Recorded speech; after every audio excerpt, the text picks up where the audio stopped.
ನಕ್ಷತ್ರ ನಾಡಿ ಕಾರ್ಯಕ್ರಮವನ್ನು ನೋಡ್ತಾ ಇರೋರು ಸ್ಕ್ರೀನ್ ಮೇಲೆ ನಂಬರ್ ಡಿಸ್ಪ್ಲೇ ಆಗ್ತಾ ಇದೆ. ಆ ನಂಬರನ್ನು ನೋಟ್ ಡೌನ್ ಮಾಡಿಕೊಂಡು ನೀವು ರಿಜಿಸ್ಟರ್ನ ಮಾಡಿಕೊಂಡ್ರೆ ನೀವು ಕೂಡ ಜ್ಯೋತಿಷ್ಯವನ್ನು ಕಲ್ತ್ಕೊಳ್ಬಹುದು. ಜ್ಯೋತಿಷ್ಯ ಕ್ಲಾಸಸ್ನ ಹೇಗೆ ಹೇಳ್ಕೊಡ್ತಾರೆ ಅನ್ನುವಂತಹ ಪ್ರಶ್ನೆ ನಿಮ್ಮನ್ನು ಕಾಡಬಹುದು. ಜ್ಯೋತಿಷ್ಯ ಅಂತಂದರೆ ನಾವು ಈ ಜಪ ತಪಗಳೆಲ್ಲ ಮಾಡಬೇಕಾ, ದೇವರನ್ನು ಒಲಿಸ್ಕೊಳ್ಬೇಕಾ, ಯಾವ ರೀತಿಯಾದಂತಹ ಪೂಜೆ ಪುನಸ್ಕಾರಗಳನ್ನು ಮಾಡಬೇಕು ಅನ್ನುವಂತಹ ಒಂದಷ್ಟು ಪ್ರಶ್ನೆ ನಿಮ್ಮನ್ನು ಕಾಡದೆ ಇರೋದಿಲ್ಲ. ಅಷ್ಟೆಲ್ಲ ಮಾಡುವಂತಹ ಅವಶ್ಯಕತೆ ಏನಿಲ್ಲ. ಜ್ಯೋತಿಷ್ಯ ಅಂತಂದರೆ ವಿಜ್ಞಾನ ಅನ್ನೋದನ್ನು ನಿಮಗೂ ಶಾಲೆಯಲ್ಲೇ ಹೇಳ್ಕೊಟ್ಟಿರ್ತಾರೆ. ಅದರ ಮುಂದುವರಿದ ಭಾಗ ಅನ್ನುವಂತಹ ರೀತಿಯಲ್ಲಿ ವಿಜ್ಞಾನದ ರೀತಿಯಲ್ಲಿ ಜ್ಯೋತಿಷ್ಯವನ್ನು ಕಲ್ತ್ಕೊಳ್ಳುವುದು. ಈಗ ವಿಜ್ಞಾನ ನಮಗೆ ಗೊತ್ತಿದ್ರೆ ಜ್ಯೋತಿಷ್ಯ ಬಹಳ ಸುಲಭವಾಗಿರುತ್ತೆ. ಸೊ ಹಾಗಾಗಿ ಜ್ಯೋತಿಷ್ಯವನ್ನು ಕಲ್ತ್ಕೊಂಡು ನಮ್ಮನ್ನು ನಾವೇ ಉದ್ಧಾರ ಮಾಡ್ಕೊಳ್ಳೋದು ಒಳಿತಲ್ವಾ. ಎಲ್ಲೋ ಹೋಗಿ ಏನೋ ಕೇಳ್ಕೊಂಡು ಇನ್ನೇನೋ ತಲೆ ಕೆಡಿಸ್ಕೊಂಡು ಅಯ್ಯೋ ಹೀಗಾಗ್ಬಿಡುತ್ತೆ ಹಾಗಾಗ್ಬಿಡುತ್ತೆ ನಮ್ಮ ಜೀವನದಲ್ಲಿ ಅನ್ನುವಂತಹ ಒಂದಷ್ಟು ಟೆನ್ಷನ್ಗಳನ್ನು ತೆಗೆದುಕೊಳ್ಳುವ ಮುನ್ನ ನಾವೇ ಜ್ಯೋತಿಷ್ಯವನ್ನು ಕಲ್ತ್ಕೊಂಡ್ರೆ ಎಷ್ಟು ಸುಲಭವಾಗಿರುತ್ತೆ ಅಲ್ವಾ ನಮ್ಮ ಜೀವನ. ನಕ್ಷತ್ರ ನಾಡಿಯ ತರಗತಿಗಳು ಇದೇ ಅಂದರೆ 2026 ಫೆಬ್ರವರಿ 10ನೇ ತಾರೀಕಿನಂದು ಕ್ಲಾಸಸ್ಗಳು ಆರಂಭ ಆಗುತ್ತೆ. ನೀವು ಸ್ಕ್ರೀನ್ ಮೇಲೆ ಡಿಸ್ಪ್ಲೇ ಆಗ್ತಾ ಇರುವಂತಹ ನಂಬರ್ಗೆ ನೋಟ್ ಡೌನ್ ಮಾಡಿಕೊಂಡು ರಿಜಿಸ್ಟರ್ನ ಮಾಡ್ಕೊಳ್ಬಹುದು. ಅದೇ ರೀತಿಯಾಗಿ ನೋಡಿ, ನಮ್ಮ ಜೀವನದಲ್ಲಿ ಜ್ಯೋತಿಷ್ಯ ಎಷ್ಟು ಇಂಪಾರ್ಟೆಂಟ್ ಆಗುತ್ತೋ ಅದೇ ರೀತಿಯಾಗಿ ವಾಸ್ತು ಕೂಡ ಇಂಪಾರ್ಟೆಂಟ್ ಅಲ್ವಾ. ನಾವು ಇರುವಂತಹ ಮನೆಯಲ್ಲಿ ಏನಾದರೂ ಸಮಸ್ಯೆ ಇದೆಯಾ, ವಾಸ್ತು ದೋಷ ಇದೆಯಾ, ನಾವು ಈಗಾಗಲೇ ಒಂದು ಮನೆ ಕಟ್ಕೊಂಡು ಹೋಗ್ಬಿಟ್ಟಿರ್ತೀವಿ, ಯಾರೋ ಒಬ್ಬರು ಹೇಳ್ಕೊಟ್ಟಿರ್ತಾರೆ ಈ ರೀತಿಯಾಗಿ ಮಾಡಿ ಈ ರೀತಿಯಾಗಿ ಇದು ಮಾಡಿ ಅಂತ ಹೇಳಿ, ಅಲ್ಲಿ ಒಂದಷ್ಟು ವಾಸ್ತು ಸಮಸ್ಯೆಗಳನ್ನು ನಾವು ಫೇಸ್ ಮಾಡ್ತಾ ಇರ್ತೀವಿ. ಸೊ ಅದನ್ನು ಹೇಗೆ ಫೇಸ್ ಮಾಡ್ಬೋದು ಮತ್ತು ಏನೆಲ್ಲ ಸಮಸ್ಯೆಗಳಾಗುತ್ತೆ ವಾಸ್ತು ದೋಷ ಇದ್ರೆ ಅಂತ ಹೇಳಿ ಜನವರಿ 5ನೇ ತಾರೀಕಿನಂದು ಈ ವಾಸ್ತು ದೋಷದ ಬಗ್ಗೆ ವಾಸ್ತು ತರಗತಿಗಳು ಕೂಡ ನಡೆಸ್ಕೊಡ್ತಾರೆ ಗುರುಜಿ. ನೀವು ಆ ಒಂದು ಕ್ಲಾಸಸ್ಸನ್ನು ಕೂಡ ಜಾಯಿನ್ ಆಗಬಹುದು ಅಂತ ಹೇಳ್ತಾ, ಮತ್ತು ಈ ಎಲ್ಲ ಸಮಸ್ಯೆಗಳು ಹೇಗೆ ಪರಿಹಾರ ಕಂಡುಕೊಳ್ಬೇಕು ಅನ್ನೋದು ನಿಮ್ಮ ಕೈಯಲ್ಲೇ ಇರುತ್ತೆ. ಸಾಕಷ್ಟು ಯೋಚನೆ ಮಾಡಿ ಎಷ್ಟೆಷ್ಟು ಲಕ್ಷ ಖರ್ಚು ಮಾಡಬೇಕೋ ಏನೋ ಅನ್ನುವಂತಹ ಪ್ರಶ್ನೆಗಳು ನಿಮ್ಮನ್ನು ಕಾಡದೆ ಇರೋದಿಲ್ಲ. ಕೇವಲ 7,000ದಲ್ಲಿ ನೀವು ಜ್ಯೋತಿಷ್ಯವನ್ನು ಕಲ್ತ್ಕೊಳ್ಬಹುದು. ಇನ್ನು ಇದೇ ವಿಚಾರಕ್ಕೆ ಸಂಬಂಧಪಟ್ಟಂತೆ ಮತ್ತಷ್ಟು ಡೀಟೇಲ್ಸನ್ನು ಕೊಡ್ತಾ ಹೋಗ್ತಾರೆ. ನಮ್ಮ ಜೊತೆ ಇದ್ದಾರೆ ಪಂಡಿತ್ ದಿನೇಶ್ ಗುರುಜಿ. ಬನ್ನಿ ಅವ್ರನ್ನ ಕಾರ್ಯಕ್ರಮಕ್ಕೆ ಸ್ವಾಗತ ಮಾಡೋಣ. ನಮಸ್ತೆ ಗುರುಜಿ, ಕಾರ್ಯಕ್ರಮಕ್ಕೆ ಸ್ವಾಗತ. ಓಂ ಶ್ರೀ ಗುರುಭ್ಯೋ ನಮಃ. ಹರಿ ಓಂ. ಜ್ಞಾನಾನಂದಮಯಂ ದೇವಂ ನಿರ್ಮಲಸ್ಫಟಿಕಾಕೃತಿಂ ಆಧಾರಾಂ ಸರ್ವವಿದ್ಯಾನಾಂ ಹಯಗ್ರೀವ ಉಪಾಸ್ಮಹೆ. ಓಂ ನಮೋ ಭಗವತೆ ವಾಸುದೇವಾಯ. ಓಂ ನಮೋ ನಾರಾಯಣಾಯ. ನಮಸ್ಕಾರ ಗುರುಜಿ. ಈಗ ನೋಡಿ, ನೀವು ಈ ಹಿಂದೆ ಈಗಾಗಲೇ ಜನವರಿ 1 ಮತ್ತು 2ನೇ ತಾರೀಕಿನ ಬಗ್ಗೆ ಮಾಹಿತಿಯನ್ನು ನೀಡಿದ್ರಿ. ಮತ್ತು ಈ 3ನೇ ತಾರೀಕಿನಲ್ಲಿ ಹುಟ್ಟಿದವರು, ಈಗ 3 ನಂಬರ್ ಆಗಿರ್ಬೋದು ಅಥವಾ 12 ಆಗಿರ್ಬೋದು, ಹೀಗೆ ಒಂದಷ್ಟು ನಂಬರ್ ಅದು ಕೂಡಿಕೆ ಆದರೆ 3 ನಂಬರ್ ಬಂತು ಅಂತಂದರೆ ಆ ದಿನದಲ್ಲಿ ಹುಟ್ಟಿದವರಿಗೆ ಏನೆಲ್ಲ ಲಾಭ ಆಗತ್ತೆ, ಏನೆಲ್ಲ ನಷ್ಟ ಆಗತ್ತೆ ಅನ್ನೋದ್ರ ಬಗ್ಗೆ ಮಾಹಿತಿ ನೀಡ್ತಾ. 2026 ಹೇಗಿರುತ್ತೆ ಪ್ರತಿಯೊಂದು ಸಂಖ್ಯೆಗಳು ಅಂತ ನಾವು ಹೇಳ್ತಾ ಹೋಗ್ತಾ ಇದ್ದೀವಿ. ಸ್ವಲ್ಪ ಸ್ಕ್ರೀನಲ್ಲಿ ನಂಬರ್ಗಳು ಸರಿಯಾಗಿ ಕಾಣಿಸ್ತಾ ಇಲ್ಲ, ಅದನ್ನು ಸ್ವಲ್ಪ ಅಡ್ಜಸ್ಟ್ ಮಾಡಿ. ಯಾಕಂದರೆ ಅಲ್ಲಿ ಕರೆ ಮಾಡಿ ಅನ್ನೋದು ಮಿಸ್ ಆದರೆ ಜನಗಳಿಗೆ ಅರ್ಧಬರ್ಧ ಮಾಹಿತಿ ಹೋಗಬಾರ್ದು. ಒಂದು, ಯಾರು ಈ 3ನೇ ತಾರೀಕು ಹುಟ್ಟಿರ್ತಾರೆ ಅಥವಾ 12 ಅಥವಾ 21, 30 ಹುಟ್ಟಿರ್ತಕ್ಕಂಥ ವ್ಯಕ್ತಿಗಳು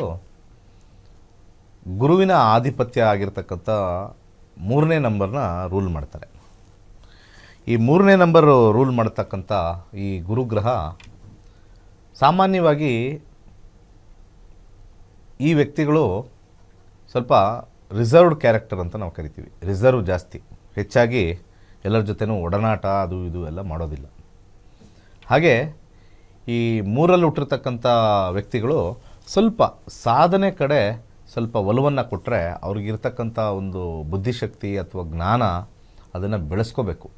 ತುಂಬ ಜನ ಏನು ಮಾಡ್ತಾರೆ, ಯಾವುದೋ ಒಂದು ಕಾರಣಾಂತರದಿಂದ ಆಪರ್ಚುನಿಟಿ ಇದ್ದರೂ ಕೂಡ ಇಲ್ಲದೇ ಇರತಕ್ಕಂಥ ಒಂದು ಸಾಧ್ಯತೆ ಭಾಳ ಹೆಚ್ಚಾಗಿರ್ತಕ್ಕಂಥದ್ದು. ಹಾಗೆ ಈ ವ್ಯಕ್ತಿಗಳಿಗೆ ಭಾಳ ಇಂಪಾರ್ಟೆಂಟ್ ಆಗಿರ್ತಕ್ಕಂಥ ಒಂದು ವಿಚಾರ ಏನು ಅಂತಂದರೆ, ಅವ್ರಿಗೆ ಒಂದು ಸ್ವಲ್ಪ ಮುಂಗೋಪ ಸ್ವಲ್ಪ ಹೆಚ್ಚಾಗಿ ಬರುತ್ತೆ. ಸಡನ್ ಕೋಪ ಬರ್ತಕ್ಕಂಥದ್ದು. ಯಾವುದೇ ನಂಬರ್ ನಾವು ತೊಗೊಂಡ್ರೂ ಕೂಡ ಅತಿ ಹೆಚ್ಚು ಮುಂಗೋಪ ಬರ್ತಕ್ಕಂಥ ಸಂಖ್ಯೆ ಈ 3, 12, 21, 30ನೇ ತಾರೀಕು ಹುಟ್ಟಿರ್ತಕ್ಕಂಥ ವ್ಯಕ್ತಿಗಳಾಗಿರ್ತಾರೆ. ಹಾಗೆ ಸ್ವಲ್ಪ ಇವರಿಗೆ ಭಾಳ ಒಂದು close friends, long term friends, ಅಂದರೆ 10 ವರ್ಷ 20 ವರ್ಷ 25 ವರ್ಷದ್ದು ಒಂದು ಕಾಂಟ್ಯಾಕ್ಟ್ ಇರ್ತಕ್ಕಂಥ ಫ್ರೆಂಡ್ಸ್ ಇವ್ರಿಗೆ ಬರ್ತಾರೆ. ಎಲ್ಲ ನಂಬರ್ಗಳಿಗೂ ಆ ಥರ ಬರದೇ ಇರತಕ್ಕಂಥದ್ದು, ವಿಶೇಷವಾಗಿ 3 ಸೀರೀಸ್ ಅವ್ರಿಗೆ ಸ್ವಲ್ಪ ಹೆಚ್ಚು, ಅವರಿಂದ ಸಾಕಷ್ಟು ಲಾಭವನ್ನು ಪಡಿತಕ್ಕಂಥದ್ದು. ಅದು ಒಂಥರ ಏನಂತಾರೆ, ಎನ್ವಿರಾನ್ಮೆಂಟಲ್ಲಿ ಮತ್ತು ನೇಚರ್ಲಿ ಅದು ಅವ್ರಿಗೆ ಬಂದಿರತಕ್ಕಂಥ ಒಂದು ವಿಚಾರ.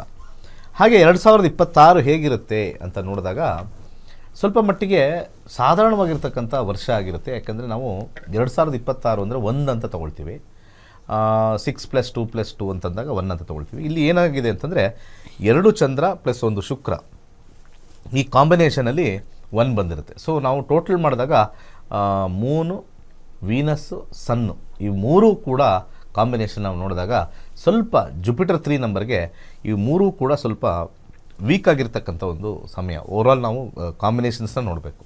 ಸೊ 2026 ಸ್ವಲ್ಪ ಸಾಧಾರಣವಾಗಿ ನಡೆಯುತ್ತೆ. ಅದರಲ್ಲಿ ಎಸ್ಪೆಷಲಿ ಈ ಒಂದು ಜೂನ್ ಮಂತಲ್ಲಿ ಸ್ವಲ್ಪ ಸಮಸ್ಯೆ ಆಗ್ತಕ್ಕಂಥ ಒಂದು ಸಾಧ್ಯತೆ ಇದೆ. ಸೊ ಹಾಗೆ ನವಂಬರಲ್ಲಿ ಒಂದು ಸಮಸ್ಯೆ ಆಗ್ತಕ್ಕಂಥದ್ದು. ಸೊ ಆರೋಗ್ಯದಲ್ಲಿ ಸಮಸ್ಯೆ ಇರ್ಬೋದು, ಆರ್ಥಿಕ ಪರಿಸ್ಥಿತಿ ಸಮಸ್ಯೆ ಇರ್ಬೋದು, ಇವೆಲ್ಲವೂ ಕೂಡ ಇರ್ತಕ್ಕಂಥದ್ದು. ಸೊ ಅದಕ್ಕೆ ಒಂದು ಬೆಸ್ಟ್ ಉಪಾಯ ಏನು ಮಾಡ್ಬೋದು ಅಂದರೆ, ಇಲ್ಲಿ ಸ್ಕ್ರೀನ್ ಮೇಲೆ ಕೊಟ್ಟಿರ್ತಕ್ಕಂಥ ಒಂದು ಸಂಖ್ಯೆ ಬಹಳ ಒಂದು ಅದೃಷ್ಟ ತರ್ತಕ್ಕಂಥ ಒಂದು ಸಂಖ್ಯೆ ಇದು. ಇದರಲ್ಲಿ ವಿಶೇಷ ಏನು ಅಂತಂದರೆ, ಸಣ್ಣ ನಂಬರಿಂದ ಸ್ಟಾರ್ಟ್ ಆಗಿದೆ, 5ಇಂದ ಸ್ಟಾರ್ಟ್ ಆಗಿದೆ. 5 ಆದಮೇಲೆ 6, 6 ಆದಮೇಲೆ 7, 7 ಆದಮೇಲೆ 8, 8 ಆದಮೇಲೆ 9, ಅದಾದಮೇಲೆ 10, 11, 12, 13 ಸೀಕ್ವೆನ್ಸಲ್ಲಿದೆ.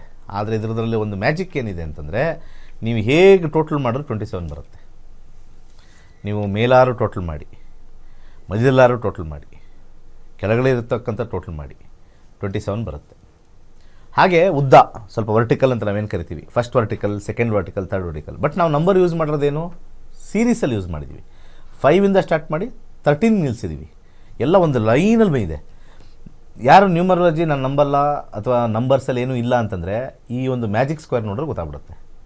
ಅದು ಹಿಂಗೆ 5ಇಂದ ಕರೆಕ್ಟಾಗಿ 13 ನಿಲ್ಲಿಸಿದ್ದೀವಿ. ಆ ಪ್ಲೇಸ್ಮೆಂಟಲ್ಲಿ ನೋಡಿದ್ರೆ ಯಾವ ಥರ ನೋಡಿದ್ರೂ ಕೂಡ, ಡಯಾಗ್ನಲ್ ನೋಡಿದ್ರೂ ಕೂಡ ಅಲ್ಲಿ 27 ಬರುತ್ತೆ. ಡಯಾಗ್ನಲ್ಲಾರು ನೋಡಿ ನೀವು 6, 9, 12 ಟೋಟಲ್ ಮಾಡಿ, 10, 9, 8 ಟೋಟಲ್ ಮಾಡಿ. ನ್ಯೂಮರಾಲಜಿ ಅಂದರೆ ಈ ಸೀಕ್ರೆಟ್ಸ್ ಹೇಳ್ಕೊಡ್ಬೇಕು. This is the secrets. ಯಾರು 3 ಸೀರೀಸಲ್ಲಿ ಹುಟ್ಟಿರ್ತಾರೆ, 3ನೇ ತಾರೀಕು, 12ನೇ ತಾರೀಕು, 21ನೇ ತಾರೀಕು ಮತ್ತು 30ನೇ ತಾರೀಕು, ಈ ಯಂತ್ರವನ್ನು 2026 ಗುರುವಾರ ಬರೀತಕ್ಕಂಥದ್ದು. ಸಾಧ್ಯವಾದರೆ ಇದನ್ನು ಹಳದಿ ಕಲರ್ ಸ್ಕೆಚ್ ಪೆನಲ್ಲಿ ಬರೀರಿ. 2 ಬರೆದು ಒಂದನ್ನು ಸುಡಬೇಕಾಗತ್ತೆ. ಒಂದನ್ನು ಸುಡಬೇಕು. ಬೆಳಗ್ಗೆ ಬರೆದು ಸಂಜೆ 6 ಗಂಟೆ ನಂತರ ಒಂದು ದೀಪದಲ್ಲೋ ಅಥವಾ ಕ್ಯಾಂಡಲಲ್ಲ ಸುಡಬೇಕು. ಆ ಬೂದಿಯನ್ನು ಯಾವುದಾದ್ರು ಮರಕ್ಕೆ ಹಾಕ್ತಕ್ಕಂಥದ್ದು, ಗಿಡಕ್ಕೆ ಹಾಕ್ತಕ್ಕಂಥದ್ದು ಮಾಡಬೇಕು. ಮತ್ತೊಂದು ಯಂತ್ರವನ್ನು ಬರೆದು ನಿಮ್ಮ ಪರ್ಸಲಲ್ಲಿ ಇಟ್ಕೋಬೋದು, ಅಥವಾ ಕ್ಯಾಶ್ ಬಾಕ್ಸ್ ಅಂತ ಏನು ನಾವು ಕರಿತೀವಿ, ಮನೇಲಿ ಎಲ್ಲರ ಮನೇಲಿ ಒಂದು ಕ್ಯಾಶ್ ಬಾಕ್ಸ್ ಇರ್ತಕ್ಕಂಥದ್ದು. ಆ ಕ್ಯಾಶ್ ಬಾಕ್ಸಲ್ಲಿ ಇಟ್ಟರೆ ಆ 3ನೇ ತಾರೀಕು ಇರ್ತಕ್ಕಂಥ ಯಾವ ಮನೇಲಿರ್ತಾರೆ 3 ಸೀರೀಸ್ ಅವರು 3, 12, 21, 30 ಅಭಿವೃದ್ಧಿಯನ್ನು ಹೊಂದುತ್ತಾರೆ. ಬರೆಯೋ ವಿಧಾನ ಮತ್ತೊಮ್ಮೆ ಹೇಳ್ತೀನಿ. ಈ ರೀತಿ ಚುಕ್ಕಿಗಳು ಇಟ್ಕೋಬೋದು. ಮೇಲೆ 1, 2, 3, 4, 5, 6, 7, 8, 9, 10, 11, 12, 13, 14, 15, 16 ಚುಕ್ಕಿಗಳು ಬರುತ್ತೆ. ಫಸ್ಟ್ 16 ಚುಕ್ಕಿ. ಆ ಚುಕ್ಕಿಗಳನ್ನೆಲ್ಲ ಒಂದು ಕನೆಕ್ಟ್ ಮಾಡಬೇಕು. ಕನೆಕ್ಟಿಂಗ್ ದಿ ಡಾಟ್ಸ್ ಅಂತ ಕರಿತೀವಿ. ಡಾಟ್ ಎಲ್ಲ ಕನೆಕ್ಷನ್ ಮಾಡಿದಾಗ ನಮಗೆ ಒಟ್ಟು 9 ಬಾಕ್ಸ್ ಬರುತ್ತೆ. 9 ಚೌಕಾಕಾರದ ಬಾಕ್ಸ್ ಬರುತ್ತೆ. ಒಂದು ಬಿಳಿ ಹಾಳೆಯಲ್ಲಿ ಬರೆದ್ರೆ ಸಾಕು. ಅನ್ರೂಲ್ಡ್ ಬುಕ್ ಅಂತ ನಾವೇನು ಕರಿತೀವಿ, ಒಂದು ಸಣ್ಣ ಇದರಲ್ಲಿ ಬರಿಬೋದು. ಹಾಗೆ ಯಾವ ದಿಕ್ಕಲ್ಲಾದ್ರೂ ಕೂತ್ಕೊಳ್ಳಿ. ಈಗ ದಿಕ್ಕು ಇದಕ್ಕೆಲ್ಲ ಏನಿಲ್ಲ. ನೀವು ಸಾಮಾನ್ಯವಾಗಿ ದಿಕ್ಕು ಯಾವುದು ಅಂತ ಇದೆಲ್ಲ ಸಾಮಾನ್ಯ ಇರ್ತಕ್ಕಂಥದ್ದು. ಪೂರ್ವ ಬೆಸ್ಟು ಅಥವಾ ಉತ್ತರ ಬೆಸ್ಟು. ಎಲ್ಲದಕ್ಕೂ ಜನರಲ್ಲು ಒಂದು ಬಾಲ್ ಪಾತ್ ಫಿಗರ್ ಅಂತ ನಾವು ಕರಿತೀವಿ, ಬಾಲ್ ಪಾತ್ ಪಾಯಿಂಟ್ ಅಂತ ನಾವು ಕರಿತೀವಿ. ಅದರಲ್ಲಿ ಭಾಳ ವಿಶೇಷವಾಗಿ ಈಸ್ಟಾರು ಕೂತ್ಕೊಳ್ಳಿ, ನಾರ್ತಾರು ಕೂತ್ಕೊಳ್ಳಿ, ಡೆಫಿನೆಟ್ಲಿ ಸಕ್ಸಸ್ ಆಗುತ್ತೆ. ಈ ಬರಿಬೇಕಾಗಿದ್ದರೆ ಫಸ್ಟ್ 5ಇಂದ ಸ್ಟಾರ್ಟ್ ಮಾಡಿ. 5 ಮೇಲ್ಗಡೆ ಇರ್ತಕ್ಕಂಥ ನಾರ್ತ್ ಕಡೆಯಿಂದ 5 ಮಾಡಿ. ಆಮೇಲೆ ಈ ಕಡೆ ಸೌತ್ ವೆಸ್ಟಲ್ಲಿ 6 ಬರುತ್ತೆ. ಆಮೇಲೆ ಈಸ್ಟಲ್ಲಿ 7 ಬರಿಬೇಕು. ಮತ್ತು ಸೌತ್ ಈಸ್ಟಲ್ಲಿ 8 ಬರ್ತೀರಾ. ಆಮೇಲೆ ಬ್ರಹ್ಮಸ್ಥಾನದಲ್ಲಿ 9 ಬರುತ್ತೆ. ಆಮೇಲೆ ನಾರ್ತ್ ವೆಸ್ಟಲ್ಲಿ 10 ಬರುತ್ತೆ. ಆಮೇಲೆ ವೆಸ್ಟಲ್ಲಿ 11 ಬರುತ್ತೆ. ಆಮೇಲೆ ನಾರ್ತ್ ಈಸ್ಟಲ್ಲಿ 12 ಬರುತ್ತೆ. ಕೊನೆಯದಲ್ಲಿ ಸೌತಲ್ಲಿ 13 ಬರುತ್ತೆ. ಸೊ ಇದನ್ನೆಲ್ಲ ಟೋಟಲ್ ಮಾಡಿದ್ರೆ ನಿಮಗೆ 27. ಈ 3ನೇ ಮನೆಗೆ ಸ್ವಲ್ಪ 27 ಅಂತಂದಾಗ ಇಲ್ಲಿ ಚಂದ್ರ ಮತ್ತು ಕೇತುವಿನ ಸಂಬಂಧದಲ್ಲಿ ಮಂಗಳ ಬಂದಾಗ ಈ 3 ಸ್ವಲ್ಪ ಪವರ್ಫುಲ್ಲಾಗಿ ಆ್ಯಕ್ಟಿವೇಟ್ ಆಗುತ್ತೆ ಈ ನಂಬರಲ್ಲಿ. ಸೊ 5ಇಂದ 30ನೇ ಇರ್ತಕ್ಕಂಥದ್ದು. ಈ ಕಾಂಬಿನೇಷನಲ್ಲಿ 27 ನಂಬರ್ಸು ಹೆಂಗೆ ಟೋಟಲ್ ಮಾಡಿದ್ರು ಬರುತ್ತೆ. ವರ್ಟಿಕಲಿ, ಹಾರಿಜಾಂಟಲಿ, ಡಯಾಗನಲಿ ನೀವು ಹೆಂಗೆ ಮಾಡೋದು ಕೂಡ 27 ಬರುತ್ತೆ. This is the magic square ಅಂತ ಕರಿತೀವಿ.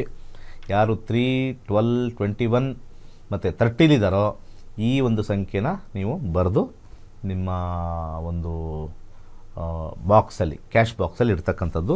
ಅದು ಗುರುವಾರವೇ ಆಗಬೇಕು. ಯಾವುದಾದ್ರು 2026 ಜನವರಿಲಿ ಬರ್ತಕ್ಕಂಥ ಯಾವುದೇ ಗುರುವಾರ, ಮೊದಲನೇ ಗುರುವಾರ ಮಾಡಿದಷ್ಟು ಒಳ್ಳೆಯದು, ಶ್ರೇಷ್ಠ.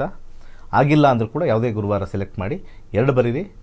ಬೆಳಿಗ್ಗೆ ಒಂದು ದೇವರ ಹತ್ರ ಇಟ್ಬಿಡಿ, ಸಂಜೆ ಅದನ್ನು ದೀಪದಲ್ಲಿ ಸುಡಿ, ಅದು ಬೂದಿನ ಯಾವುದಾದ್ರು ಮರಕ್ಕೆ ಹಾಕಿ, ಇನ್ನೊಂದು ಬರೆದಿರ್ತಕ್ಕಂಥದ್ದು ಬೆಳಿಗ್ಗೆ ಅದನ್ನು ತಗೊಂಡು ಒಂದು ಕ್ಯಾಶ್ ಬಾಕ್ಸಲ್ಲಿ ಹಾಕಿ. 2026 3 ಸೀರೀಸ್ ಅವ್ರಿಗೆ ಅದ್ಭುತವಾಗಿರುತ್ತೆ. ಒಳ್ಳೆಯದಾಗಲಿ. ಓಕೆ, ಕಾಲರ್ಸ್ ರೆಡಿ ಇದ್ದಾರೆ, ಮಾತಾಡಿಸ್ಬಿಡೋಣ. ಹಲೋ, ನಮಸ್ತೆ. ಹಲೋ, ನಮಸ್ತೆ ಮೇಡಮ್. ನಮಸ್ತೆ ಸರ್, ಯಾರ ಬಗ್ಗೆ ತಿಳ್ಕೊಬೇಕಿತ್ತು? ಮೇಡಮ್, ನಮ್ಮ ಅಣ್ಣನ ಬಗ್ಗೆ ತಿಳ್ಕೊಬೇಕಿತ್ತು. ನಿಮ್ಮ ಅಣ್ಣನ ಹುಟ್ಟಿದ ದಿನಾಂಕ ಮತ್ತು ಸಮಯವನ್ನ ತಿಳಿಸಿ. 9/6/1988. 9/6/1988. ಸಮಯ ರಾತ್ರಿ 11:30. ರಾತ್ರಿ 11:30. ಎಲ್ಲಿ ಹುಟ್ಟಿದ್ದು? ಮೈಸೂರು ಮೇಡಮ್. ಸರಿ, ಗುರೂಜಿ ಇದ್ದಾರೆ, ಮಾತಾಡಿ. ಸರ್ ನಮಸ್ತೆ. ನಮಸ್ಕಾರ. ಹೇಳಿ ಸರ್. ಇವರು ಫಿಲ್ಮ್ ಲ್ಯಾಂಡ್ ಅಲ್ಲಿ ಎಡಿಟಿಂಗ್ ಕೆಲಸ ಮಾಡ್ತಿದ್ದಾರೆ, ಟೆಕ್ನಿಷಿಯನ್ ಆಗಿ. ಇವರು ಆಕ್ಟಿಂಗ್ ಮಾಡ್ತೀನಿ ಅಂತ ಹೇಳ್ತಿದ್ದಾರೆ ಸರ್. ಈಗ ಎಡಿಟಿಂಗ್ ಅಲ್ಲೇ ಮುಂದುವರಿಯೋದ ಇಲ್ಲ ಆಕ್ಟಿಂಗ್ ಮಾಡ್ಬೋದಾ ಸರ್? ಸರಿ, ನೋಡ್ತೀನಿ. Okay sir. ಕುಂಭಲಗ್ನದಲ್ಲಿ ಹುಟ್ಟಿದ್ದಾರೆ. ಕುಂಭಲಗ್ನದಲ್ಲಿ ವೃಶ್ಚಿಕ ರಾಶಿ, ಜ್ಯೇಷ್ಠ ನಕ್ಷತ್ರ 1ನೇ ಪಾದ. ದಶ ಭಾಳ ಇಂಪಾರ್ಟೆಂಟ್ ಆಗುತ್ತೆ. ಏನು ಹೇಳಿ? ವೃಶ್ಚಿಕ ರಾಶಿ ಅಲ್ಲ ಸರ್. ಈಗ ನೀವು ಹೇಳಿದ್ದು ತಪ್ಪು ಹಾಕ್ಕೊಂಡಿದ್ದೀನಾ? 9/6/1988. 1998. ಓಕೆ, ಅದಕ್ಕೆ ಒಂದು ಸತಿ ನಾವು ಚೆಕ್ ಮಾಡೋಕ್ಕೆ ಒಂದು ಸತಿ ಕೇಳಿಬಿಟ್ರೆ ಒಳ್ಳೆಯದು. 88. ಓಕೆ, 88. 11:30 ರಾತ್ರಿ ಅಲ್ವಾ? ಹೌದು ಸರ್, ಹೌದು. ಓಕೆ, ಕುಂಭಲಗ್ನವೇ ಬಂದಿದೆ, ಮೀನ ರಾಶಿ ಬರ್ತಾ ಇದೆ ಈಗ. ಹೌದು ಸರ್, ಮೀನ ರಾಶಿ, ರೇವತಿ ನಕ್ಷತ್ರ 4ನೇ ಪಾದ. ಓಕೆ, ಇದ್ರ ಪ್ರಕಾರ ನಾವು ದಶಾಕ್ಕೆ ಹೋಗ್ತೀವಿ. ದಶ ಬಂದ್ಬಿಟ್ಟು ಇವಾಗ 2018 ಆದ ನಂತರ ಸೂರ್ಯ ಬಂದು 2024ಕ್ಕೆ ಚಂದ್ರ ಪ್ರಾರಂಭವಾಗಿದೆ. 10 ವರ್ಷದ ಕಾಲ ಚಂದ್ರ ಇರ್ತಕ್ಕಂಥದ್ದು ನೋಡೋಣ. ಆ ಚಂದ್ರ ಹೇಗಿರುತ್ತೆ ಅಂತ ನಾವು ಪ್ರೆಡಿಕ್ಷನ್ಗೆ ಹೋಗ್ಬಿಟ್ಟು ಪ್ರತಿಯೊಬ್ಬರು ಜ್ಯೋತಿಷ್ಯ ಕಲಿಬೋದು. ಇದರಲ್ಲಿ ನಾವು ಚಂದ್ರನ ಒಂದು ಸ್ಕ್ರಿಪ್ಟ್ ನೋಡಿದ್ರೆ ಅವ್ರಿಗೆ ಗೊತ್ತಾಗುತ್ತೆ. ಸೊ ಸಕ್ಸಸ್ ಗ್ಯಾರಂಟಿ ಆಗುತ್ತೆ ಸರ್. ಇವ್ರಿಗೆ ಬಿಗ್ ಸ್ಕ್ರೀನ್ಗಿನ ಸ್ವಲ್ಪ ಸ್ಮಾಲ್ ಸ್ಕ್ರೀನ್ ತೋರಿಸ್ತಾ ಇದೆ ಮೊದಲನೇದು. ಓಕೆ, ಈ ಸಣ್ಣ ಸಣ್ಣ ಫಿಲಮ್ಗಳು ಬರುತ್ತಲ್ಲ ಸರ್, ಶಾರ್ಟ್ ಫಿಲಮ್ಸ್. ಯಾಕೆಂದರೆ 3ನೇ ಮನೆ ಸ್ವಲ್ಪ ಶಾರ್ಟ್ ಫಿಲಮ್ ತೋರಿಸುತ್ತೆ, 5 ಮತ್ತು 8 ಸ್ವಲ್ಪ ಲಾಂಗ್ ಫಿಲಮ್ ತೋರಿಸುತ್ತೆ. ಇವರು ಸಣ್ಣ ಇದರಲ್ಲಿ ಹಿಟ್ಟಾಗಿ ಯೂಟ್ಯೂಬಲ್ಲೂ ಹಿಟ್ಟಾಗುತ್ತೆ, ಪ್ಲಸ್ ನೇಮ್ ಫೇಮು ಬರುತ್ತೆ ಬುಧನಿಂದ. ಯಾಕೆ ಅಂದರೆ ಬುಧ 4ನೇ ಮನೆ ಇರುತ್ತೆ. ಯಾರಿಗೆ 4ನೇ ಮನೆ ಇರ್ತಕ್ಕಂಥ ಒಂದು ವಿಚಾರ ಬರುತ್ತೋ ಅವ್ರಿಗೆ ಫೇಮ್ ಬರುತ್ತೆ. 10, 4 ಈ ಮನೆಗಳೆಲ್ಲ ಸ್ವಲ್ಪ ಫೇಮ್ ತಂದು ಕೊಡ್ತಕ್ಕಂಥ ಮನೆಗಳು. ಬಲಗೈ ಕಿರುಬೆರಳಿಗೆ ಒಂದು ಎಮರಾಲ್ಡ್ ಹಾಕಿ ಎಡಿಟಿಂಗ್ ಖಂಡಿತ ಮಾಡಿ. ಆ್ಯಕ್ಟಿಂಗ್ ಮಾಡಬೇಕು ಅಂದರೆ ಸಣ್ಣ ಸ್ಕ್ರೀನಲ್ಲಿ ಟೆಸ್ಟ್ ಮಾಡಿ, ದೊಡ್ಡ ಸ್ಕ್ರೀನಲ್ಲಿ ಹೋಗಿ ಕೈ ಸುಟ್ಕೊಳ್ಳೋದಕ್ಕಿಂತ ಅಲ್ವಾ, ಸಣ್ಣ ಸ್ಕ್ರೀನಲ್ಲಿ ಪಬ್ಲಿಸಿಟಿ ಆಗ್ತಾ ಇದೆಯಾ ಅಂತ ನೋಡಿ. ಅವಾಗ ಎಡಿಟಿಂಗೂ ಮಾಡ್ಬೋದು. ಏನು ಹೇಳಿ? ಎಡಿಟಿಂಗ್ ಎಲ್ಲ ಚೆನ್ನಾಗಿ ಆಗ್ತಿದೆ ಸರ್, ಅದಕ್ಕೆ ಆಕ್ಟಿಂಗ್ ಇದು ಮಾಡೋಣ ಅಂತ ನಾನು ಹೇಳ್ತಾ ಇದ್ರು. ಎಡಿಟಿಂಗು ಭಾಳ ಒಳ್ಳೆಯದು. ಯಾಕಂದರೆ 2, 4, 3ನೇ ಮನೆ, 2, 3, 4, 3ನೇ ಮನೆ ಎಲ್ಲ ಈ ಯೂಟ್ಯೂಬು ಅಥವಾ ಇನ್ಸ್ಟಾಗ್ರಾಮ್ ಏನೇನೋ ಇರ್ತಾವಲ್ಲ, ಸಣ್ಣದು ರೀಲ್ಸು ಅಥವಾ ಸಣ್ಣ ಶಾರ್ಟ್ ಮೂವೀಸು, OTT ಪ್ಲಾಟ್ಫಾರ್ಮ್ ಅಂತಲೂ ಕರಿತೀವಿ 3ನೇದು. ಓಕೆ, ಈ ಲೈನಲ್ಲಿ ಹೋದರೆ ಒಳ್ಳೆಯದು. ದೊಡ್ಡ ಬ್ಯಾನರು, ದೊಡ್ಡ ಸ್ಕ್ರೀನ್ ಅಂದಾಗ 5 ಮತ್ತು 8 ಬರಬೇಕಲ್ಲಿ. 5, 8, 10 ಅಂತ ನಾವು ನೋಡ್ತೀವಿ. ಇಲ್ಲಿ 3, 4 ಬಂದಿರೋದ್ರಿಂದ ದೊಡ್ಡದಕ್ಕೆ ಕೈ ಹಾಕೋದು ಬೇಡ ಅಂತ ನಾನು ಒಂದು ಸಲಹೆ ಕೊಡ್ತೀನಿ. ಚಿಕ್ಕದಲ್ಲಿ ಟ್ರೈ ಮಾಡಿ, ಸಕ್ಸಸ್ ಆದಾಗ ಮುಂದಕ್ಕೆ ಹೋಗಿ. ಬಲಗೈ ಒಂದು ಕಿರುಬೆರಳಿಗೆ ಒಂದು ಎಮರಾಲ್ಡ್ ಹಾಕಿ ಒಳ್ಳೆಯದಾಗುತ್ತೆ. ಥ್ಯಾಂಕ್ ಯು, ಧನ್ಯವಾದಗಳು ಕರೆ ಮಾಡಿದ್ದಕ್ಕಾಗಿ. ನೋಡಿ ವೀಕ್ಷಕರೇ, ಈಗಾಗಲೇ ನಾನು ಹೇಳ್ತಾ ಇದ್ದೆ, ನಕ್ಷತ್ರ ನಾಡಿ ತರಗತಿಗಳು ಫೆಬ್ರವರಿ 10ನೇ ತಾರೀಕಿನಿಂದ ಆರಂಭ ಆಗ್ತಾ ಇದೆ. ಈ ಕ್ಲಾಸಸ್ಸಲ್ಲಿ ಏನೆಲ್ಲ ನಾವು ಕಲ್ತ್ಕೊಳ್ಬಹುದು, ಏನೆಲ್ಲ ಕಲಿಸ್ಕೊಡ್ತಾರೆ ಅನ್ನೋದ್ರ ಬಗ್ಗೆ ಒಂದು ವೀಟ್ ಇದೆ. ಅದರ ಜೊತೆಗೆ ಈ ವಾಸ್ತು ತರಗತಿಗಳು ಯಾವ ರೀತಿಯಾಗಿ ಇದೆ ಅನ್ನೋದ್ರ ಬಗ್ಗೆ ಒಂದು ವೀಟ್ ಇದೆ, ನೋಡ್ತಾ ಹೋಗೋಣ. ಎಲ್ಲರಿಗೂ ನಮಸ್ಕಾರ. ವೈಜ್ಞಾನಿಕ ತಂತ್ರಜ್ಞಾನವನ್ನು ಒಳಗೊಂಡಿರುವ ನಕ್ಷತ್ರ ನಾಡಿ ಜ್ಯೋತಿಷ್ಯ ತರಗತಿಗಳಿಗೆ ಸುಸ್ವಾಗತ. ಈ ತರಗತಿಗಳಲ್ಲಿ ಪಂಡಿತ್ ದಿನೇಶ್ ಗುರೂಜಿ ಅವರು ಕಲಿಸಿಕೊಡುವ ವಿಚಾರಗಳೆಂದರೆ ನಮ್ಮ ಬ್ರಹ್ಮಾಂಡದ ಸೃಷ್ಟಿ, ವಿಷ್ಣುವಿನ ದಶಾವತಾರಗಳಲ್ಲಿ ವೈಜ್ಞಾನಿಕ ಆಧಾರ, 4 ಯುಗಗಳು, ಉತ್ತರ ಧ್ರುವದ ಪ್ರಾಮುಖ್ಯತೆ, ನಕ್ಷತ್ರಗಳು, ರಾಶಿಗಳು, ರಾಹು ಮತ್ತು ಕೇತು ಪುರಾಣ, ರಾಶಿ ಚಕ್ರದಲ್ಲಿ 27 ನಕ್ಷತ್ರಗಳ ಸ್ಥಾನ, ರಾಶಿ ಚಕ್ರದ ಡಿಗ್ರಿ ಲೆಕ್ಕಾಚಾರ, ನಕ್ಷತ್ರದ 108 ಪಾದಗಳು, ದಶಾ ಲೆಕ್ಕಾಚಾರ, ರಾಶಿ ಚಕ್ರದ ಗುಣಲಕ್ಷಣಗಳು, ಲಗ್ನದ ಪ್ರಾಮುಖ್ಯತೆ, ಲಗ್ನ ಲೆಕ್ಕಾಚಾರ, ದಿನಗಳಲ್ಲಿ ಲಗ್ನವನ್ನು ಕಂಡುಹಿಡಿಯುವ ಸರಳ ಲೆಕ್ಕಾಚಾರ, ಲಗ್ನದಿಂದ ವಿವಿಧ ಮನೆಗಳಲ್ಲಿನ ಗ್ರಹಗಳು, ನಕ್ಷತ್ರ ನಾಡಿ ತತ್ವಗಳು, ಗ್ರಹಾಧಿಪತಿ, ನಕ್ಷತ್ರಾಧಿಪತಿ, ಉಪ ನಕ್ಷತ್ರಾಧಿಪತಿ ಲೆಕ್ಕಾಚಾರ, ಪ್ರಶ್ನಾಶಾಸ್ತ್ರದ ಮುಖೇನ 249 ವಿಭಾಗಗಳ ಲೆಕ್ಕಾಚಾರ, ವಿಶ್ಲೇಷಣೆಯಲ್ಲಿ ದಶಾ, ಭುಕ್ತಿ, ಅಂತರ್ಭುಕ್ತಿಯ ಅರ್ಥ, ಜಾತಕದಲ್ಲಿ, ಶಿಕ್ಷಣದಲ್ಲಿ ಆಯ್ದುಕೊಳ್ಳಬಹುದಾದ ಕೋರ್ಸ್, ಪಡೆಯಬಹುದಾದ ಶೇಕಡವಾರು ಯಶಸ್ಸು, ಉದ್ಯೋಗ ಅಥವಾ ವ್ಯವಹಾರದಲ್ಲಿ ಕ್ಷೇತ್ರದ ಆಯ್ಕೆ, ವ್ಯವಹಾರದಲ್ಲಿ ಯಶಸ್ಸಿನ ಲೆಕ್ಕಾಚಾರ, ಮದುವೆ ವಿಚಾರದಲ್ಲಿ ಸಂಯೋಗಗಳು, ತೊಂದರೆಗಳು, ವಿಚ್ಛೇದನ, ಸಂತಾನದಲ್ಲಿ ತೊಂದರೆಗಳು, ವಿಳಂಬವಾಗುವುದು, ಆಸ್ತಿ ಅಥವಾ ವಾಹನ ಖರೀದಿಯಲ್ಲಿನ ಸಮಯವನ್ನು ತಿಳಿಯುವುದು, ಆರೋಗ್ಯ ವಿಚಾರಗಳಲ್ಲಿ ಶುಭ ಅಶುಭ ಸಮಯದ ಲೆಕ್ಕಾಚಾರ, ಆರೋಗ್ಯ ಸಮಸ್ಯೆಗಳು ಉಂಟಾಗುವ ಸಮಯ ಮುಂತಾದ ವಿಚಾರಗಳ 3 ಹಂತಗಳಲ್ಲಿ ಶುಭ ಅಶುಭ ಸಂಯೋಗಗಳ ವಿಭಜನೆ, ಪವರ್ ಪೊಸಿಷನ್, ಪುಷ್ಪಲ್ ಸಿದ್ಧಾಂತ, ಗೋಚಾರದ ವಿಶ್ಲೇಷಣೆ, ಆಯ್ದ ಸೆಲೆಬ್ರಿಟಿಗಳ ಜಾತಕಗಳ ವಿಶ್ಲೇಷಣೆ, ಪರಿಹಾರಗಳು, ರತ್ನಗಳು, ರುದ್ರಾಕ್ಷಿಗಳು, ಮಂತ್ರ, ಕಲರ್ ಥೆರಪಿ, ದಾನದ ಪರಿಕಲ್ಪನೆ, ಇನ್ನು ಅನೇಕ ವಿಚಾರಗಳ ಬಗ್ಗೆ ಅತ್ಯಂತ ಸರಳವಾಗಿ ಗುರೂಜಿಯವರು ತರಗತಿಯಲ್ಲಿ ಕಲಿಸಿಕೊಡುತ್ತಾರೆ. ಈ ತರಗತಿ ಜೊತೆಗೆ ಅತ್ಯಾಧುನಿಕ ತಂತ್ರಜ್ಞಾನದಿಂದ ಬಳಕೆಯಲ್ಲಿರುವ ಗೋಲ್ಡ್ ಟ್ರೀ ಆಸ್ಟ್ರೋ ಆಪ್ ಮೂಲಕ ಜಾತಕವನ್ನು ಪರಿಶೀಲಿಸುವ ಸುಲಭವಾದ ತಂತ್ರಗಳನ್ನು ಗುರೂಜಿಯವರು ತಿಳಿಸಿಕೊಡುತ್ತಾರೆ. ಜೀವನಕ್ಕೆ ಅತ್ಯಗತ್ಯವಾಗಿರುವ ವಿಚಾರಗಳನ್ನು ತಿಳಿಯಲು ಇಂದೇ ಈ ನಕ್ಷತ್ರ ನಾಡಿ ತರಗತಿಯನ್ನು ಸೇರಿ ನಿಮ್ಮ ಜೀವನದ ವಿಚಾರಗಳಿಗೆ ಮಾರ್ಗದರ್ಶಕವಾಗಿರುವ ಜ್ಯೋತಿಷ್ಯವನ್ನು ಅಳವಡಿಸಿಕೊಳ್ಳಿ. ಹೆಚ್ಚಿನ ಮಾಹಿತಿಗೆ ಇಂದೇ ನಮ್ಮ ನಕ್ಷತ್ರ ನಾಡಿಯನ್ನು ಸಂಪರ್ಕಿಸಿ. ಧನ್ಯವಾದಗಳು. ನಕ್ಷತ್ರ ನಾಡಿ ಖ್ಯಾತಿಯ ಪಂಡಿತ್ ದಿನೇಶ್ ಗುರೂಜಿ ಅವರು ಪ್ರಸ್ತುತಪಡಿಸುತ್ತಿರುವ 6 ದಿನಗಳ ಮಾಸ್ಟರ್ಸ್ ವಾಸ್ತು ಆನ್ಲೈನ್ ತರಗತಿಗಳು. ಈ ತರಗತಿಗಳಲ್ಲಿ ವಿಶೇಷವಾಗಿ ವಾಸ್ತು ದಿಕ್ಕುಗಳು, ನಿವೇಶನದ ಮಣ್ಣಿನ ಪರೀಕ್ಷೆ, ಮನೆಯ ನಿರ್ಮಾಣದಲ್ಲಿ ನವರತ್ನಗಳ ಬಳಕೆ, ಭೂಮಿ ಪೂಜೆ, ವಾಸ್ತು ಮಂತ್ರ, ನಿವೇಶನವನ್ನು ಶಕ್ತಿಗೊಳಿಸುವ ತಂತ್ರಗಳು, ಆಯಾಗಳು ಮತ್ತು ಆಯಾ ಲೆಕ್ಕಾಚಾರ, ಮನೆಯ ಮುಖ್ಯ ದ್ವಾರದ ಮಹತ್ವ, ಪೂಜಾ ಕೋಣೆಯ ಸ್ಥಾನ, ಮಲಗುವ ಕೋಣೆಯ ವಾಸ್ತು ವಿಶ್ಲೇಷಣೆ, ಶೌಚಾಲಯ ಇರಬೇಕಾದಂತಹ ಸ್ಥಳ, ಅಡುಗೆ ಕೋಣೆ, ಮೆಟ್ಟಿಲು ಮತ್ತು ಟೆರೆಸ್ಗಳ ಸ್ಥಾನಗಳು, ವಾಸ್ತು ಪುರುಷ ಮಂಡಲ, ವಾಸ್ತು ಚಕ್ರದ 16 ವೈದಿಕ ವಲಯಗಳಿಂದ ಆಧುನಿಕ 32 ವಲಯಗಳ ಸಂಕ್ಷಿಪ್ತವಾದ ವಿವರಣೆ, ಪ್ರತಿಯೊಂದು ವಲಯದಲ್ಲಿನ ಸಮಸ್ಯೆಗಳಿಗೆ ಮಾಡಬಹುದಾದಂತಹ ಪರಿಹಾರಗಳು, ವಿಶೇಷವಾಗಿ ಲೋಹದ ಪಟ್ಟಿಗಳ ಬಳಕೆ, ಪ್ರತಿಯೊಂದು ವಲಯದಲ್ಲಿ ಬಳಸಬಹುದಾದಂತಹ ಚಿತ್ರಗಳು, ಪ್ರತಿಯೊಂದು ವಲಯದಲ್ಲಿ ಬಳಸಬಹುದಾದಂತಹ ಬಣ್ಣಗಳು, ನಿವೇಶನದಲ್ಲಿ ಇರುವೆ ಗೂಡು ಕಟ್ಟಿದರೆ ಅದಕ್ಕೆ ಪರಿಹಾರ, ಮನೆಯ ಹೊರಗೆ ಜೇನುಗೂಡು ಕಟ್ಟಿದರೆ ಅದಕ್ಕೆ ಪರಿಹಾರ,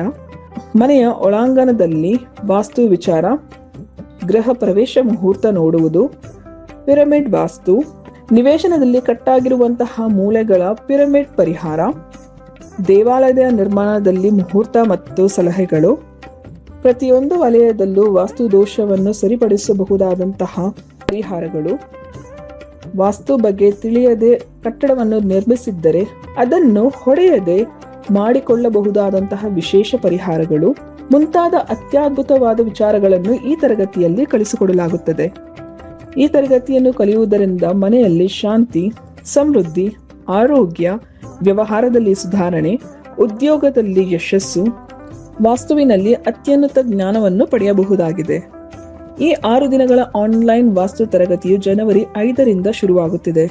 ಸಂಜೆ 7:30ರಿಂದ 8:30ರವರೆಗೆ ಈ ತರಗತಿಯನ್ನು ನಡೆಸಿಕೊಡಲಾಗುತ್ತದೆ. ಈ ವಾಸ್ತು ತರಗತಿಗೆ ಸೇರಿ ವಾಸ್ತುವಿನ ಬಗ್ಗೆ ನೀವು ಸಹ ಮಾಸ್ಟರ್ಸ್ ಆಗಿರಿ. ಹೆಚ್ಚಿನ ಮಾಹಿತಿಗಾಗಿ ಇಂದೇ ನಮ್ಮ ನಕ್ಷತ್ರ ನಾಡಿ ತಂಡವನ್ನು ಸಂಪರ್ಕಿಸಿ. ಧನ್ಯವಾದಗಳು. ವೆಲ್ಕಮ್ ಬ್ಯಾಕ್ ವೀಕ್ಷಕರೇ. ಈಗಾಗಲೇ ನಕ್ಷತ್ರ ನಾಡಿ ತರಗತಿಗಳಲ್ಲಿ ಈ ಒಂದು ಜ್ಯೋತಿಷ್ಯವನ್ನ ಕಲ್ತಿರೋರು ತಮ್ಮ ಅನಿಸಿಕೆ ಅಭಿಪ್ರಾಯವನ್ನ ಹಂಚಿಕೊಂಡಿದ್ದಾರೆ. ಬನ್ನಿ ನೋಡ್ತಾ ಹೋಗೋಣ. 106ನೇ ಬ್ಯಾಚ್ನ ಸ್ಟೂಡೆಂಟು. ಮೊದಲಿಗೆ ನನ್ನ ನಮಸ್ಕಾರಗಳನ್ನ ದಿನೇಶ್ ಗುರೂಜಿ ಅವರಿಗೆ ತಿಳಿಸುತ್ತೇನೆ.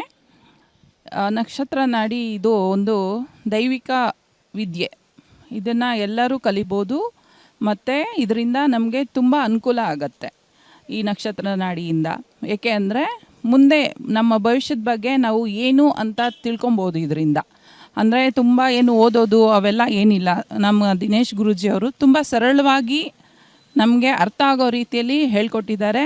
ಈಗ ಇನ್ನೊಂದು ಡೀಪ್ ಸೀಕ್ರೆಟ್ ಅಂತ ಮತ್ತೊಂದು ಸಬ್ಜೆಕ್ಟ್ ಅದ್ರ ಬಗ್ಗೆನೂ ಹೇಳಿದ್ದಾರೆ. ಇದರಿಂದ ನಾವು ನಾವೇನೇ ಪ್ರಿಡಿಕ್ಷನ್ ಮಾಡ್ಬೋದು, ಯಾರ ಸಹಾಯ ಇಲ್ಲದೆ ಮುಂದೆ ನಾವು ಏನು ಮಾಡಬಹುದು ಮತ್ತು ಪ್ರಿಡಿಕ್ಷನ್ ಮಾಡಿ ಯಾವ ರೀತಿ ನಮ್ಮ ಜೀವನಕ್ಕೆ ಅಳವಡಿಸ್ಕೊಳ್ಬೋದು ಈ ನಕ್ಷತ್ರ ನಾಡಿ ಅನ್ನೋದನ್ನು ನಾವು ಇದರಿಂದ ಕಲಿಬೋದು. ಎಲ್ಲರೂ ಬಂದು ಕಲಿಬೋದು. ತುಂಬ ಬೇಗ ಸರಳವಾಗಿ ಹೇಳ್ಕೊಡ್ತಾ ಇದ್ದಾರೆ ದಿನೇಶ್ ಗುರೂಜಿಯವರು. ಎಲ್ಲರೂ ಬಂದು ಕಲೀರಿ ಅಂತ ನಾನು ಹೇಳಕ್ಕೆ ಇಷ್ಟಪಡ್ತೇನೆ. ಒಬ್ರು ಕಾಲರ್ ರೆಡಿ ಇದ್ದಾರೆ, ಮಾತನಾಡ್ಸೋಣ. ಹಲೋ, ನಮಸ್ತೆ. ನಮಸ್ತೆ ಮೇಡಮ್. ನಮಸ್ತೆ ಸರ್, ಯಾರ ಬಗ್ಗೆ ತಿಳ್ಕೊಬೇಕಿತ್ತು? ಮಗನ ಬಗ್ಗೆ ಕೇಳಬೇಕಾಗಿತ್ತು. ನಿಮ್ಮ ಮಗನ ಹುಟ್ಟಿದ ದಿನಾಂಕ ಮತ್ತೆ ಸಮಯವನ್ನ ತಿಳಿಸ್ಕೊಡಿ. 21/7/1988 ಮಧ್ಯಾಹ್ನ 1:52 ಬೆಂಗಳೂರಲ್ಲಿ ಜನನ. ಸರ್, ಇನ್ನೊಂದ್ಸಲ ಡೇಟ್ ಆಫ್ ಬರ್ತ್ ಹೇಳಿ. ನೀವೇನು ಟೇಪ್ ರೆಕಾರ್ಡ್ 21/7/1988 ಹೇಳ್ರಿ. ಏನ್ ಸರ್? ಒಂದೊಂದಾಗಿ ಹೇಳಿ. ನೀವು ಟೇಪ್ ರೆಕಾರ್ಡರ್ ತರ ಆಗ್ತಾ ಇದ್ರೆ ನಾವು ಇಲ್ಲಿ ಹಾಕ್ಬೇಕಲ್ಲ ಕರೆಕ್ಟಾಗಿ. 21 ಸರ್, 21 ಆಮೇಲೆ ಹೇಳಿ. ಜುಲೈ 1988 ಮಧ್ಯಾಹ್ನ 1:52 ಬೆಂಗಳೂರಲ್ಲಿ ಜನನ. ಏನ್ ಪ್ರಶ್ನೆ ಬಂದು ಮೊನ್ನೆ ಇಲ್ಲಿ ರೆಫರ್ ಮಾಡಿದ್ದೆ ಸರ್. ಆಕ್ಚುಲಿ ನೀವು ಈ ಕಾಗದ ಹೇಳಂಗೆ ಅದರಲ್ಲೂ ನಂಗೆ ಜಾತಕ ಬರ್ಕೊಟ್ಟಿದ್ದೆ ಮಗದ್ದು. ಅವನ ಪ್ರಕಾರ ತುಲಾ ಲಗ್ನ, ಕನ್ಯಾ ರಾಶಿ, 3ನೇ ಮನೆಯಲ್ಲಿ ಶನಿ ಇರೋದು. ನೀವು 2ನೇ ಮನೆಯಲ್ಲಿ ಅಂತ ಹೇಳಿದ್ರಿ. ಅದಕ್ಕೆ ನಂಗೆ ದಯವಿಟ್ಟು ನೀವು ಕ್ಲಾರಿಫಿಕೇಶನ್ ಕೇಳಬೇಕಾಗಿತ್ತು. ಸೊ ಫ್ರೀಯಾಗಿ ಹೇಳ್ಬೇಕಾ ನಿಮಗೆ? 7,000 ರೂಪಾಯಿ ನಿಮಗೆ ದೊಡ್ಡದಾ? ಕಲ್ತ್ಕೋಬೇಕು ತಾನೆ ಸರ್. 74 ವರ್ಷ ಏನಲ್ಲಿ ಕಲ್ತ್ಕೊಳ್ಳೋದು. ಈಗ 3ನೇ ಮನೆ ಮತ್ತೆ ಇಲ್ಲಿ 74 ಆದ್ರೆ ಏನಾಗ್ಬಿಡುತ್ತೆ? ಏಜ್ ಆದ್ರೆ ಏನಾಗ್ಬಿಡುತ್ತೆ? ಏಜ್ ಆದ್ರೆ ಏನ್ರಿ? ಈಗ ನಮ್ಮ ನರೇಂದ್ರ ಮೋದಿ ಅವರು ಇಲ್ವಾ 74 ಅಂದ್ಬಿಟ್ಟು ಕೂತವ್ರ ಮನೆಯಲ್ಲಿ? ನನಗೂ 55 ಆಗಿದೆ. ಅದಕ್ಕೆ ಹೇಳೋದು 74 ಆದ್ಮೇಲೆ ಏನೂ ತಿಳ್ಕೊಬಾರ್ದು, ಸುಮ್ಮನಿರ್ಬೇಕು. ನಾನು ಅವತ್ತೇ ಹೇಳಿದ್ದೀನಿ, ಶನಿ 3ನೇ ಮನೇಲಿದ್ರೆ ಭಾವಚಲಿತ ಪ್ರಕಾರ ಹಿಂದೆ ಬಂದಿರುತ್ತೆ. ನಾವು ಸೈನ್ಸ್ ಪ್ರಕಾರ ಹೋಗ್ತೀವಿ, ಟ್ರಿಗ್ನಾಮೆಟ್ರಿ ಪ್ರಕಾರ ಹೋಗ್ತೀವಿ ಅಂತ ನಿಮ್ಗೆ ಹೇಳಿದ್ದೀನಿ ನಾನು ಅವತ್ತು. ಹೇಳಿದಾಗ ಮತ್ತೆ ಅದಕ್ಕೆ ಕಾದು ಅದು ಎಲ್ಲಿ ಸಿಗುತ್ತೋ ಇದು ಅಂತ ಹೇಳಿ ಮಾಡಿದ್ದಾರೆ. ತೋರಿಸ್ತೀನಿ ತಡ್ರಿ, ಇಲ್ಲಿ ನಿಮಗೆ ಸ್ಕ್ರೀನಲ್ಲೇ ಒಂದು ಸತಿ 1 ರೌಂಡ್ ತೋರಿಸಿದ್ರೆ ಅರ್ಥ ಆಗುತ್ತೆ ಜನಗಳಿಗೆ. 3ನೇ ಮನೆ ಈ ರಾಶಿ ಪ್ರಕಾರ ಮತ್ತು ಪರಾಶರ ಪ್ರಕಾರ ಪ್ರಿಡಿಕ್ಷನ್ ಬರೋದಿಲ್ಲ. ಶನಿ 3ನೇ ಮನೇಲಿ ಕೂತ್ಕೊಂಡು ಇಲ್ಲಿ ನಮಗೆ ಇಲ್ಲಿ ತೋರಿಸ್ತೀನಿ ನೋಡಿ.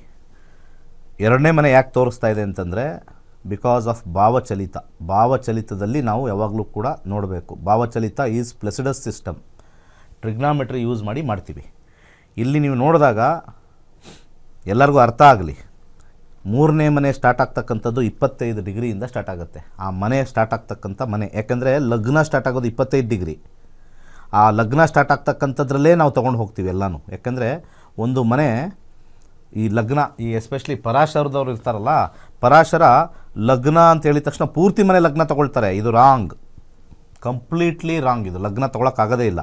ಫಾರ್ ಎಕ್ಸಾಂಪಲ್, ಈ ಮನೇಲಿ 22 ಡಿಗ್ರಿಯಿಂದ ಲಗ್ನ ಶುರು ಆಗಿದೆ ಅಂತಂದರೆ 22 ಡಿಗ್ರಿ ಮುಂದೆಯಿಂದನೇ 1ನೇ ಮನೆ ಶುರು ಆಗುತ್ತೆ. 22 ಡಿಗ್ರಿ ಹಿಂದೆ 12ನೇ ಮನೆ ಆಗುತ್ತೆ. ತುಂಬ ಜನಕ್ಕೆ ಇದು ಗೊತ್ತಿಲ್ಲ. ಅದಕ್ಕೆ ಹೇಳಿದ್ದು ನಕ್ಷತ್ರ ನಾಡಿ ಯಾಕೆ ಅಷ್ಟು ಆ್ಯಕ್ಯುರೇಸಿ ಬರುತ್ತೆ, ನಕ್ಷತ್ರ ನಾಡಿ ಯಾಕೆ ತುಂಬ ಜನ ಜ್ಯೋತಿಷ್ಯ ಕಲಿತು ತುಂಬ ಜನ ಅದರಲ್ಲಿ ಆ್ಯಕ್ಯುರೇಸಿ ಬರುತ್ತೆ ಅಂತ ಗೊತ್ತಾಗುತ್ತೆ. ಇಲ್ಲಿ ಶನಿಯ ಡಿಗ್ರಿ ನೋಡೋಣ. ಶನಿ ಎಷ್ಟು ಡಿಗ್ರಿಲಿದೆ? 3 ಡಿಗ್ರಿ. ಕಾಣಿಸ್ತಾ ಇದೆಯೋ ಇಲ್ವೋ ಗೊತ್ತಿಲ್ಲ, 3 ಡಿಗ್ರಿ. ಸೊ 3ನೇ ಮನೆ ಸ್ಟಾರ್ಟ್ ಆಗೋದೇ 25 ಡಿಗ್ರಿಯಿಂದ. ಸೊ ಶನಿ ಹಿಂದ್ಗಡೆ ಇದ್ದಾನೆ, ಹಿಂದಿನ ಇದರಲ್ಲಿದ್ದಾನೆ. ಅಂದರೆ ಒಂದು ರಾಶಿಯಲ್ಲಿ 2 ಮನೆಗಳು ಭಾಗ ಆಗುತ್ತೆ. ಸೊ 3ನೇ ಮನೆ ಅಂತ ಇದನ್ನು ರಾಶಿ ಪ್ರಕಾರ 3 ಅಂತ ತೋರಿಸ್ತೀವಿ, ಭಾವದ ಪ್ರಕಾರ 3 ಮತ್ತು 2 ಕಾಂಬಿನೇಷನ್ ಬರುತ್ತೆ. ಇದನ್ನು ಪ್ಲೆಸಿಡಸ್ ಸಿಸ್ಟಮ್ ಅಂತ ಕರಿತೀವಿ. ಸುಮ್ಮನೆ ಅರ್ಧಂಬರ್ಧ ಜ್ಯೋತಿಷ್ಯ ತಿಳ್ಕೊಂಡು ಮಾತಾಡಬೇಡಿ. ಒಳ್ಳೆಯದಾಗಲಿ. ಧನ್ಯವಾದಗಳು ಕರೆ ಮಾಡಿದ್ದಕ್ಕಾಗಿ ಸರ್. ಇಷ್ಟೊತ್ತು ಕಾರ್ಯಕ್ರಮದಲ್ಲಿ ಇದ್ದು ಸಾಕಷ್ಟು ಮಾಹಿತಿಯನ್ನು ತಿಳಿಸ್ಕೊಟ್ರಿ, ತಮಗೆ ಧನ್ಯವಾದ. ಸರ್ವೇ ಜನ ಸುಖಿನೋ ಭವಂತು. ಇದಾಗಿತ್ತು ಹೊತ್ತಿನ ವಿಶೇಷ. ನೋಡ್ತಾ ಇರಿ ಗ್ಯಾರಂಟಿ ನ್ಯೂಸ್, ಸುದ್ದಿ ಖಚಿತ, ನ್ಯಾಯ ನಿಶ್ಚಿತ. ನಿನಗಾಗ